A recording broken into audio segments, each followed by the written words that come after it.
Welcome to the Slop Temple. We pray this video helps. In this video, I will explain how to change the oil in your Dodge Challenger SXT.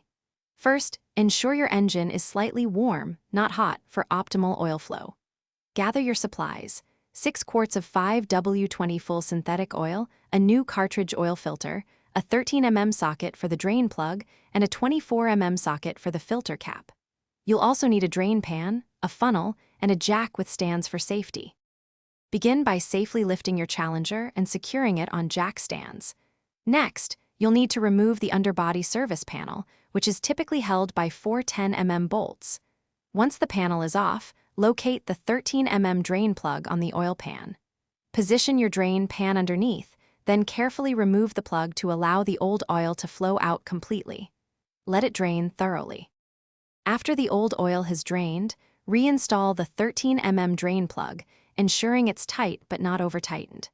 Now, move to the top of the engine to remove the old cartridge oil filter using a 24mm socket.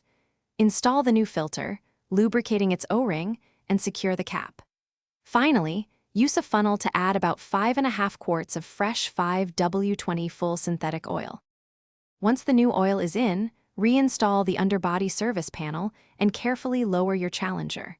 Start the engine and let it run for a few minutes, then shut it off and wait 5 to 10 minutes for the oil to settle.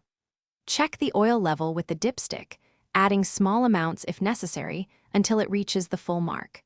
Remember to check the description for a link to Darn Tough socks and other great deals. Thanks for watching. Consider subscribing if we helped you.